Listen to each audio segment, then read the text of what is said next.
कौन है खनन माफिया जफर अली, जिसे पकड़ने उत्तराखंड पहुंची यूपी पुलिस पर हुआ हमला। सीएम के मुरादाबाद पहुंचने से चंद घंटे पहले मुठभेड़ में 1 लाख का इनामी जफर गिरफ्तार। खनन माफिया जफर मामले में भिड़ गई सीएम योगी और उत्तराखंड की पुलिस। प्रचंड बहुमत के साथ सत्ता में बैठी योगी आदित्यनाथ की सरकार का सिर्फ एक ही फंडा है, जो कानून तोड़े उसको सबक सिखाओ, फिर वो कितना ही बड़ा तोप क्यों ना हो। इसी वजह से मुख्तार अंसारी, अतीक अहमद जैसे बड़े माफिया आज जेल की सलाखों के पीछे हैं। अब जो माफिया बच गए हैं उनके खिलाफ भी योगी सरकार ताबड़तोड़ एक्शन ले रही है। कुछ ही दिनों पहले उत्तर प्रदेश की पुलिस ने मुरादाबाद में खनन माफिया को दबोचने के लिए राज्य की सीमा तक को लांघ दिया था और उत्तराखंड में घुसकर जफर अली को दबोचने लगी। लेकिन खनन माफिया जफर अली को पकड़ने गई उत्तर प्रदेश पुलिस की मदद करने के बजाय उत्तराखंड की पुलिस आपस में ही उलझ गई और बात इतनी आगे बढ़ गई कि यूपी के सीएम योगी आदित्यनाथ की पुलिस और उत्तराखंड के सीएम पुष्कर सिंह धामी की पुलिस आमने सामने आ गई। दरअसल 12 अक्टूबर को मुरादाबाद एसएचओ और एसएचओ की टीम जब खनन सिंडिकेट संचालक जफर अली का पीछा करते हुए उधम सिंह नगर के कुंडा थाना क्षेत्र के गांव भारत पर पहुंची, तब वहां मुठभेड़ हो गई, जिसमें जसपुर के ज्येष्ठ उप प्रमुख गुरताज सिंह भुल्लर की पत्नी गुरजीत कौर की मौत हो गई और मुरादाबाद के 6 पुलिसकर्मी भी घायल हो गए थे। इस घटना के बाद उत्तराखंड पुलिस और यूपी पुलिस आमने सामने आ गई। उत्तराखंड पुलिस की ओर से आरोप लगाया गया कि यूपी पुलिस बिना सूचना के यहाँ दबिश देने आई थी।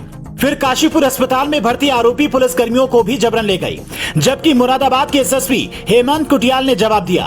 दबिश देने से पहले 3 बार उधम सिंह नगर के पुलिस अधिकारी और कुंडा पुलिस को सूचना दी गई थी।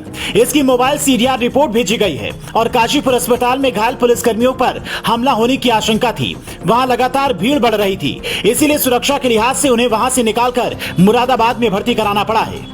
खनन माफिया जफर की गिरफ्तारी के लिए यूपी पुलिस सीमा लांघकर उत्तराखंड पहुंची तो उत्तराखंड सरकार में अपर मुख्य सचिव गृह यानी कि एसीएस होम जैसी बड़ी जिम्मेदारी संभाल रही राधा रतूड़ी ने भी यूपी पुलिस पर आरोप लगाते हुए कहा, उत्तर प्रदेश पुलिस कई बार निर्दोष लोगों को पकड़ती है और कहती है कि हमने केस सुलझा दिया। ये गलत है। यदि आप एक निर्दोष व्यक्ति को पकड़ेंगे तो 99 और अपराधी पैदा होंगे। अपराध की सही विवेचना होनी चाहिए और सही लोगों को सजा मिलनी चाहिए। उत्तराखंड के एसीएस होम ने यूपी सरकार पर निर्दोष व्यक्ति को पकड़कर किसी घटना के खुलासे का गंभीर आरोप लगाया तो यूपी से भी जबरदस्त पलटवार तो आना ही था, क्योंकि ये कोई छोटा मोटा आरोप नहीं था। यही वजह है कि उत्तराखंड की एसीएस होम राधा रतूड़ी को यूपी के DG law and order Prashant Kumar ने जवाब दिया। एडीजी लॉ एंड ऑर्डर ने कहा, एसीएस होम ने निराधार और गैर जिम्मेदाराना बयान दिया है। किसी भी सिविल सेवक को इस तरह के बयान देने से बचना चाहिए, खासकर अगर वो देश के सबसे संवेदनशील राज्य से जुड़ा हो। यूपी पुलिस ने अपराध और अपराधियों के खिलाफ कड़ी कार्रवाई की है। यूपी पुलिस ने उत्तराखंड सरकार के इस तरह के निराधार और गैर जिम्मेदाराना बयानों को तुरंत रोकने की अपील की है। उत्तराखंड और यूपी दोनों राज्यों में ही भाजपा की सरकार है। इसके बावजूद दोनों राज्यों की पुलिस आपस में भिड़ गई। यूपी पुलिस और उत्तराखंड पुलिस के बीच इस लड़ाई की वजह 12 अक्टूबर की रात हुई वो वारदात है जब यूपी उत्तराखंड बॉर्डर से उत्तराखंड के भरतपुर गांव में भाजपा नेता गुरताज सिंह भुल्लर के फार्म हाउस पर एक मुठभेड़ हुई थी, जहां पर हुई फायरिंग में ब्लॉक उप प्रमुख गुरताज सिंह भुल्लर की पत्नी गुरजीत कौर की मौत हो गई। जिसके बाद उत्तराखंड के कई शहरों में justice for Gurjeet Kaur campaign शुरू हुआ और हत्यारों को फांसी देने की मांग की जा रही है।